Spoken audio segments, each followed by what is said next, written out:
Hi everyone, this is Charmine from Fantastic Crafts. I hope everyone's having a wonderful Saturday. Now, usually you don't see a video on Saturdays from me, but because today is National Card Making Day, the Maymay design team and guest design team members decided to do a blog hop. So today I'll be making this beautiful pop-up book card with this beautiful designer paper. First, I started with a piece of cardstock 6 by 12 and a designer piece of paper 5/7/8 by 12. Once I didn't really have a 12 by 12 paper pack, designer paper that was fall, so I decided to create my own by using Maymay's Happy Fall stamp set and these Distress Oxide inks. I just pretty much played. I love this Happy Fall stamp set because it really brings the fall. It just gives you the feeling that it's fall. I'm in California and Southern California, and it's not really cool over here, so anything to make it feel a little bit more like fall is awesome to me. So I just went around with these oxide inks and different kinds of different stamps. I believe I stamped some pumpkins, some leaves, and some flowers. So I did that. Once I got my designer paper created, I cut 1 inch in from 2 inches to 10 inches.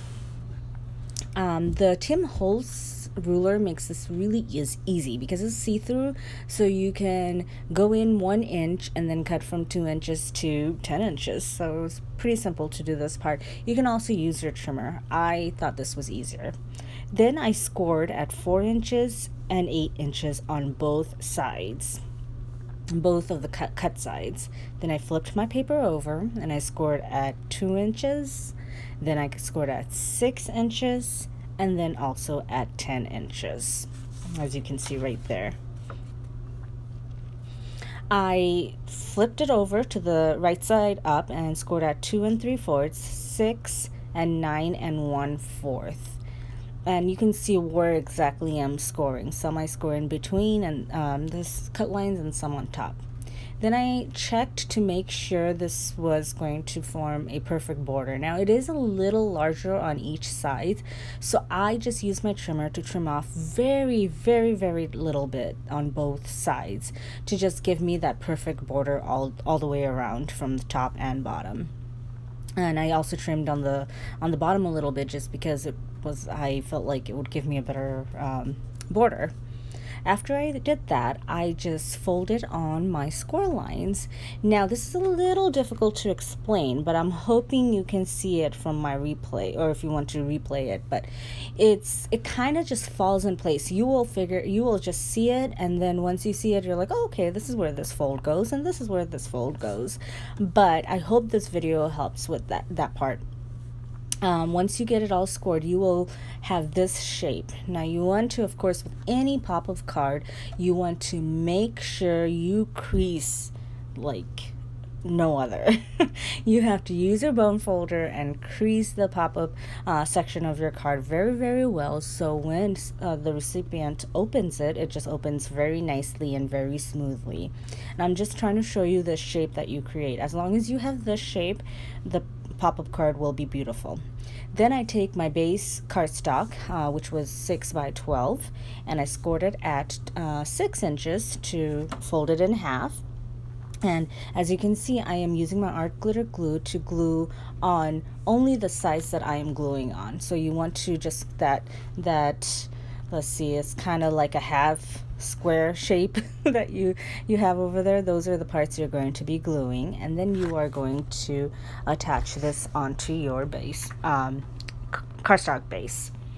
I decided to use this designer paper by Echo Park, and I love this fox and owl paper. It's so pretty. It's raccoons, I believe, raccoons and fox. I'm really liking fox right now, so I figured I would use this as my the front of my card. And then after I glued that on, you can see I opened this card, and it's really cute and very much like a little book. It's super cute. I also used my scrap pieces of paper, matted them with a black cardstock, and also glued those on to add as embellishments to the front of this card. Then I took my art glitter glue again and I glued that as well. Now you can use anything you want to embellish this. The possibilities are really endless. I used Nuvo drops, you'll see in just a little bit. I also used another designer piece of paper and corner rounded these because I am going to be putting a picture. This is going to go to my son's godfather. So I wanted to put a picture of my son into, and it's like opening up a book and you see a little picture of him. That's why I used also the designer paper with the letters. I figured it would be kind of like a book. So I matted those pieces as well, as you can see right there. With the black, I kind of wanted to tie everything in together with the black cardstock as well.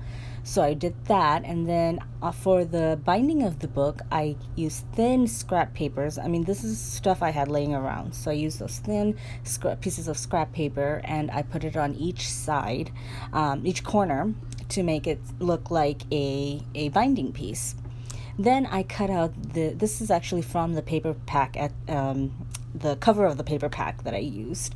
I just fussy cut this out. I didn't do the whole thing. The leaves, I didn't fussy cut each one. I just went around the pumpkin mostly. Fussy cut that out. I put those on some dimensional tape and then I put it onto the card.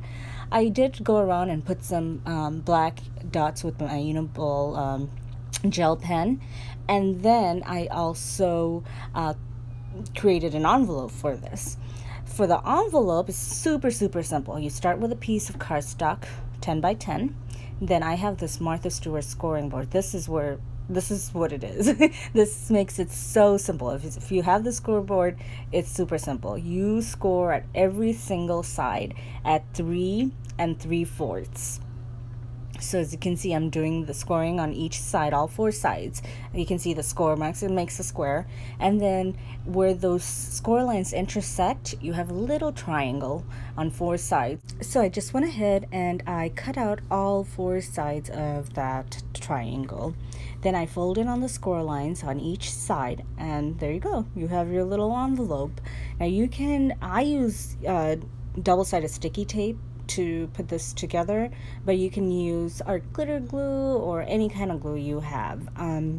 But I decided to use this because it's a little heavier duty, so I feel like it will stay in the mail and not come apart.